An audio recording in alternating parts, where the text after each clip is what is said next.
नमस्कार विद्यार्थी मित्रांनो, पुन्हा एकदा स्वागत आहे आपलं या चॅनलवर। मित्रांनो, या व्हिडिओमध्ये आपण इयत्ता 12वी विषय चिटणीसाची कार्यपद्धती या विषयाची प्रश्नपत्रिका पाहणार आहोत। बोर्डाच्या परीक्षेमध्ये प्रश्नांचे स्वरूप कसे असणार आहे आणि प्रश्नांचे उत्तर कसे लिहावे या सर्व प्रश्नांची चर्चा आपण या व्हिडिओमध्ये करणार आहोत। व्हिडिओला सुरुवात करण्या अगोदर जर आपण या चॅनलवर नवीन असाल तर चॅनलला सबस्क्राइब करा आणि बाजूच्या बेल आयकॉनला देखील प्रेस करा। फ्रेंड्स, चिटणीसाची कार्यपद्धती हा जो विषय आहे तर 80 गुणांची ही प्रश्नपत्रिका आहे आणि यामध्ये प्रश्नांचे स्वरूप कशा प्रकारे असते ते आता आपण पाहूयात। तर सुरुवातीला पहिला जो प्रश्न असतो, प्रश्न पहिला अ, खालील विधाने पूर्ण करा। तर यामध्ये आपल्याला 5 प्रश्न दिलेले असतात, 5 रिकाम्या जागा दिलेल्या असतात आणि 5 गुण यासाठी आहेत। यामध्ये पहिली रिकामी जागा आहे कच्च्या मालाचे तयार वस्तूंमध्ये रूपांतर करण्याची प्रक्रिया म्हणजेच रिकामी जागा होय। तर उत्तर आहे उत्पादन चक्र। दुसरा आहे व्यावसायिक संस्थेला आवश्यक असलेल्या निधीला रिकामी जागा म्हणतात। उत्तर आहे भांडवल। 3, भाग अर्जदाराला भाग वाटप केल्याचे पत्राने कळविले जाते त्यास रिकामी जागा म्हणतात। उत्तर भाग वाटप पत्र। त्यानंतर आहे चौथं, ठेव हा रिकामी जागा कर्ज प्रकार आहे। उत्तर अल्प। आणि 5वा आहे कंपनी रिकामी जागा परिवर्तनीय कर्जरोख यांची विक्री करू शकते। उत्तर आहे अंशतः किंवा पूर्णतः। तर अशा प्रकारे हा पहिला प्रश्न असतो, खालील विधाने पूर्ण करा, 5 गुणांसाठीचा। यानंतर पुढचा प्रश्न आहे प्रश्न पहिला ब, खालील अ आणि ब गटातील दिलेल्या शब्दांच्या जोड्या जुळवा। हा प्रश्नसुद्धा 5 गुणांसाठीचा आहे। पाहूयात जोड्या। यामध्ये 2 गट आपल्याला दिलेले आहे, अ गट आणि ब गट। तर अ गटामध्ये आहे खाजगी कंपनी, तर याची जोडी आपल्याला शोधायची आहे।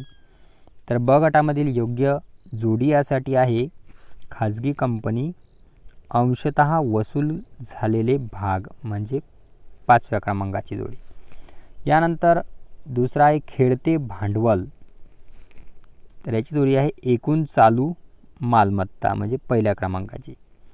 त्यानंतर क आहे CDSL,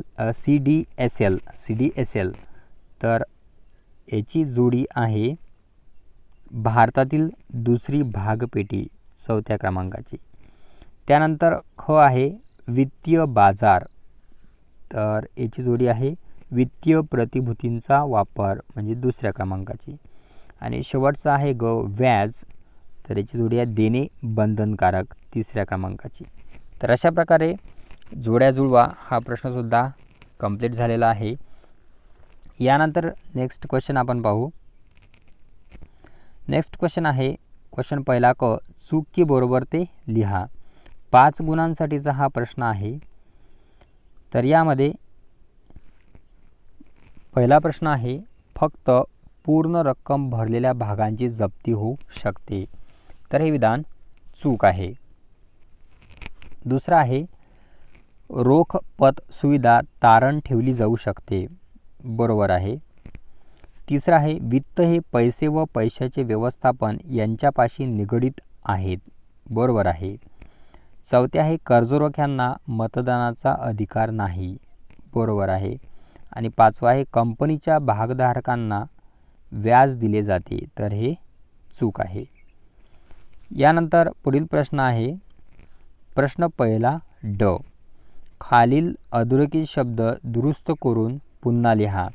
म्हणजे या ठिकाणी आपल्याला वाक्यामध्ये काही शब्द जे आहे विधानामध्ये अधोरेखित केलेले असतील तर ते आपल्याला त्यामध्ये दुरुस्ती करून ते वाक्य पुन्हा लिहायचं आहे। पहिलं विधान इथे आहे दुय्यम बाजारात कंपनी जनतेला प्रथमतः नवीन भागांची विक्री करते, आणि या ठिकाणी अधोरेखित केलेला शब्द आहे दुय्यम. तर आपल्याला दुरुस्ती त्या ठिकाणी करायची आहे, तर दुय्यम नाही तर प्राथमिक. प्राथमिक आपल्याला तिथं लिहायचं आहे. प्राथमिक बाजारात कंपनी जनतेला प्रथमतः नवीन भागांची विक्री करते. यानंतर आहे दुसरं, लॅम डक हा अतिशय हुशार सट्टेबाज दलाल आहे. तर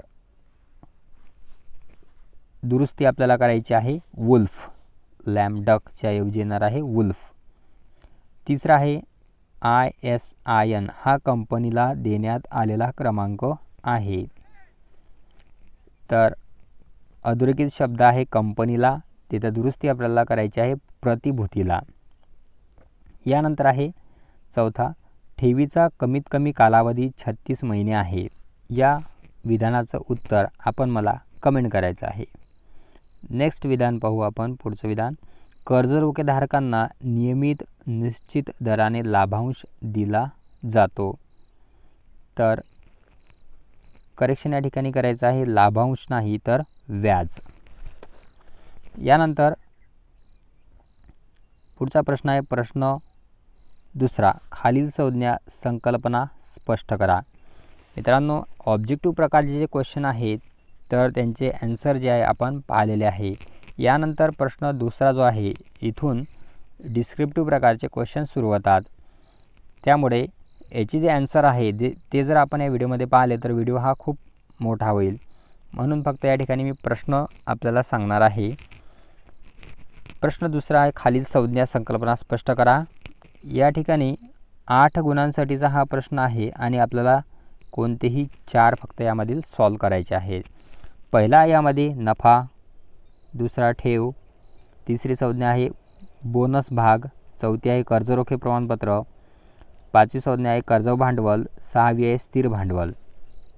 यानंतर पुढचा क्वेश्चन आहे प्रश्न तिसरा आहे, खालील घटना परिस्थितीचा अभ्यास करून आपले मत लिहा. हा क्वेश्चन जो आहे 6 गुणांसाठीचा क्वेश्चन आहे आणि येथे आपल्याला 3 प्रश्न दिलेले आहेत आणि आपल्याला सॉल्व करायचे आहेत 2. चला तर पाहूया प्रश्नांचं स्वरूप कशा प्रकारे आहे. यामध्ये पहिला प्रश्न आहे, ॲपल कंपनी लिमिटेडची सार्वजनिक ठेवीद्वारे भांडवल उभारण्याची योजना असून तिची निव्वळ मालमत्ता ₹10 कोटी आहे. आपल्याला खाली 3 प्रश्न दिलेले आहेत. त्यामध्ये अ आहे, कंपनीला आम जनतेकडून ठेवी स्वीकारता येतील का? उत्तर आहे नाही. दुसरा आहे, कंपनी 4 वर्षे मुदतीच्या ठेवी स्वीकारू शकते का? तिसरा आहे क, ठेवीची पावती ठेवीदारास किती दिवसात दिली जाते? या सर्व प्रश्नांची उत्तरे आपल्याला लिहायची आहेत. दुसरा प्रश्न आहे, डोनाल्ड कंपनीचा ताळेबंद 2018-19 असे दर्शवितो की कंपनीकडे समहक्क भाग भांडवल ₹25,000 असून तिची संचयी मिळकत ₹50,000 इतकी आहे. यावर आधारित 3 प्रश्न आपल्याला दिलेले आहे. अ आहे, आर्थिकदृष्ट्या कंपनी सबळ आहे का? दुसरा आहे, संचित मिळकतीचे कंपनीच्या भांडवलामध्ये रूपांतर होऊ शकेल का? क आहे, संचित मिळकत ही कोणत्या प्रकारच्या वित्तपुरवठ्याचा स्रोत आहे? यानंतर तिसरा प्रश्न आहे, श्री झेड यांनी पेक्युलर कंपनी लिमिटेडचे 100 भाग भौतिक स्वरूपात धारण केले असून इलेक्ट्रॉनिक स्वरूपात करण्याची त्यांची इच्छा आहे. तर यामध्ये अ आहे, श्री झेड यांचे CFDH बँक लिमिटेडमध्ये बचत खाते आहे. या खात्यात डीमॅटसाठी त्यांचे भाग जमा केले जाऊ शकतात का? ब आहे, त्यासाठी कोणत्या प्रकारचे खाते आवश्यक आहे? क आहे, डीमॅटनंतर श्री झेड यांच्या समभागाचे परिरक्षक RBI असेल का? यांचे उत्तर आपल्याला लिहायचे आहे. यानंतर प्रश्न चौथा असतो, फरक स्पष्ट करा. हा प्रश्न 12 गुणांसाठीचा असतो आणि आपल्याला 3 सॉल्व करायचे असतात आणि आपल्याला दिलेले आहेत 4 प्रकारे 4 प्रश्न आपल्याला इथं दिलेले आहेत आणि आपल्याला 3 त्यापैकी सॉल्व करायचे आहेत. यामध्ये पहिला प्रश्न आहे, लाभांश आणि व्याज यामध्ये फरक स्पष्ट करायचा आहे. दुसरा आहे, प्राथमिक भागविक्री आणि पुढील भाग विक्री. तिसरा आहे मालकीचे भांडवल व कर्जव भांडवल. चौथा आहे स्थिर भांडवल आणि खेळते भांडवल. यानंतर पुढचा प्रश्न आहे प्रश्न 5वा, खालील प्रश्नांची थोडक्यात उत्तरे लिहा. तर हा प्रश्न 8 गुणांसाठी आहे. आपल्याला कोणतेही 2 सॉल्व करायचे आहेत. आपल्याला दिलेले आहेत 3. पहिला प्रश्न यामध्ये बोनस भागासंबंधित तरतुदी सांगा. दुसरा आहे स्थिर भांडवलाच्या आवश्यकतेवर परिणाम करणारे 4 घटक लिहा. तिसरा आहे वित्तीय बाजाराची कोणतीही 4 वैशिष्ट्ये विशद करा. यानंतर प्रश्न 6वा आहे खालील विधाने सकारण स्पष्ट करा. 8 गुणांसाठीचा प्रश्न आहे. कोणते 2 आपल्याला सॉल्व करायचे आहेत. आपल्याला दिलेले आहेत 3. बघू यामध्ये पहिला प्रश्न आहे समहक्क भागधारक हे कंपनीचे खरे मालक व नियंत्रक असतात. दुसरा आहे व्याज देणे हे कंपनीचे उत्तरदायित्व कर्तव्य देयता आहे. 3 आहे भारतीय प्रतिभूती विनिमय मंडळ सेबी भारतातील प्रतिभूतींच्या व्यवहाराचे नियमन करते. यानंतर प्रश्न 7वा आहे खालील प्रश्न सोडवा. हा प्रश्न 10 गुणांसाठी आहे. आपल्याला सॉल्व करायचे आहे 2, दिलेले आहेत 3. यामध्ये पहिला प्रश्न आहे ठेवीदारांशी पत्रव्यवहार करताना चिटणीसाला कोणत्या दक्षता घ्याव्या लागतात. दुसरा आहे कर्जरोखे विक्रीची कार्यपद्धती स्पष्ट करा. तिसरा आहे भाग बाजाराची कोणतीही 4 वैशिष्ट्ये स्पष्ट करा. यानंतर शेवटचा प्रश्न आहे प्रश्न 8वा, खालील प्रश्नांची उत्तरे लिहा. 8 गुणांसाठीचा हा प्रश्न आहे आणि आपल्याला एक क्वेश्चन सॉल्व करायचा आहे. आपल्याला दिलेले आहे 2. यामध्ये पहिला प्रश्न आहे भाग पेढी पद्धतीचे घटक स्पष्ट करा आणि दुसरा आहे भाग विक्रीच्या पद्धती स्पष्ट करा.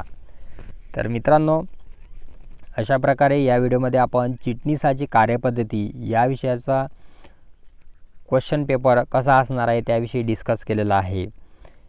मित्रांनो, इतर विषय जे आहेत त्यावर सुद्धा मी व्हिडिओ बनवलेले आहेत. त्यांचे प्रश्नपत्रिका, प्रश्नांचे स्वरूप कशा प्रकारे असणार आहे, पेपर पॅटर्न कशा प्रकारे असणार आहे यावरती सुद्धा व्हिडिओ बनवलेले आहेत. तर आपण ते नक्की पाहावे. तर या व्हिडिओमध्ये एवढंच. पुन्हा भेटूया पुढच्या व्हिडिओमध्ये. तोपर्यंत good bye and take care.